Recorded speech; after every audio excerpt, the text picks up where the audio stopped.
You've got it just right. Thank you. I'm Diane Beck, Political Affairs Committee Chair.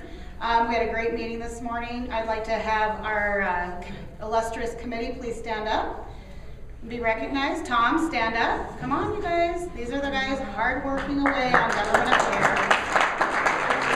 Thank you. And my illustrious chair, Vice Chair Jim Anderson, kept kicking me under the table and told me to slow down. We got through about 8 hours worth of work in 4 hours, thank goodness. We do have a few motions, 3 motions that came out of there that I'll touch on, but I chaired just about everything in this association, except association management and government affairs, and so the political affairs is really my passion. I love the political process, and I love the people on the committee because there's so much passion about every single issue. So I appreciate that a lot. Water issues. I think you guys have heard a lot about all of the different things we're working on. The biggest issue is our legislative agenda that we really didn't get defined. We have 3 or 4 working groups that are working on with business issues, water, land use, what's the 4th one? Taxation.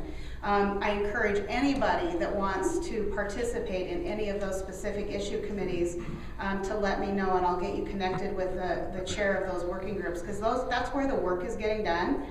And the broader committee just overviews everything and makes things happen. So with that, we have a couple of motions. The first one was to, I can't find my notes.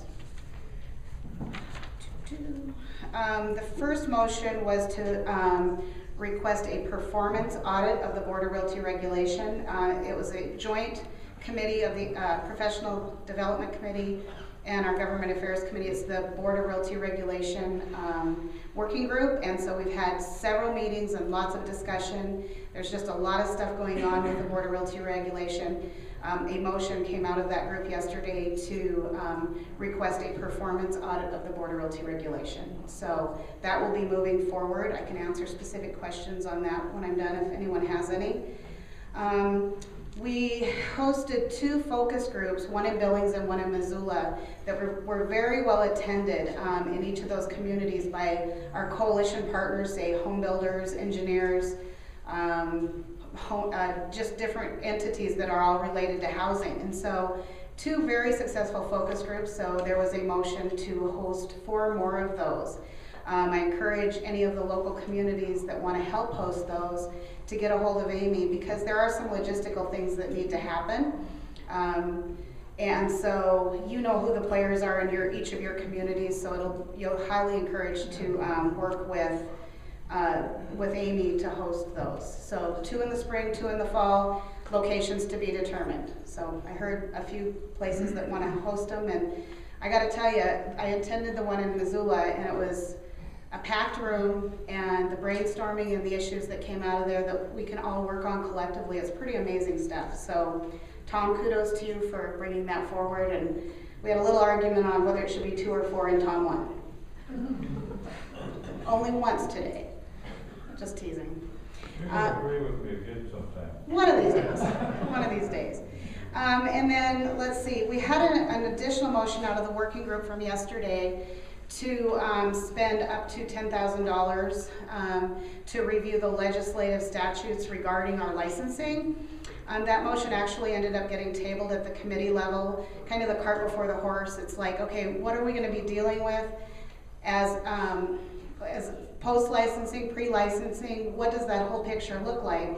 So there's a lot of conversation, and I'm sure professionals development had some conversation about it too, but the end result of it is we don't really have to study anything at this point. First of all, we're still collecting information. All of the local associations, or most of them, have put forth some proposals.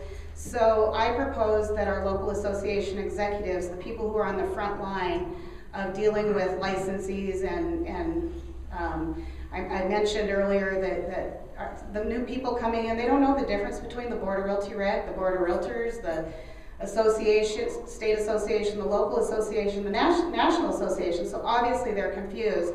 So the local AEs and their staff are the ones that are on the front line of answering those questions and getting those people going the right way. They're also on the front line of having to deal with any grievance and professional standards issues related to things that maybe agents aren't learning. So basically, the synopsis is that the local AE committee will be reviewing and hopefully bringing some sort of a proposal together for us to consider as a working group here before our next meeting. There is there's a legislative audit meeting, what is that, in March? That there will be some testifying at. Again, I really encourage local associations to get involved, and you're the ones that have the stories about, I called BRR and they told me that I didn't have to do this or I had to do that or whatever. There's just a lot of confusion going on because of the Department of Labor taking over that industry group. So, not to mention issues related to education credits getting approved, not to mention the big conversation actually started with last fall at Grouse Mountain with entry-level licensees and what it takes to get a license in the state of Montana, and how, 60 hours and learn how to pass the test, is that really appropriate and adequate for today's industry? And the general consensus is no, it's not. So how do we fix that? So we've empowered, to a certain degree, our local A's to work collectively to come up with a proposal that may be beneficial for everyone across the state. Everybody's not going to agree on whatever comes out of it, I guarantee you that. We can't even get our working group to agree. So let's put the ball in their court and see how they can help us facilitate that conversation so we can be prepared to go to the legislative session next year with a proposal for some changes. So, any questions?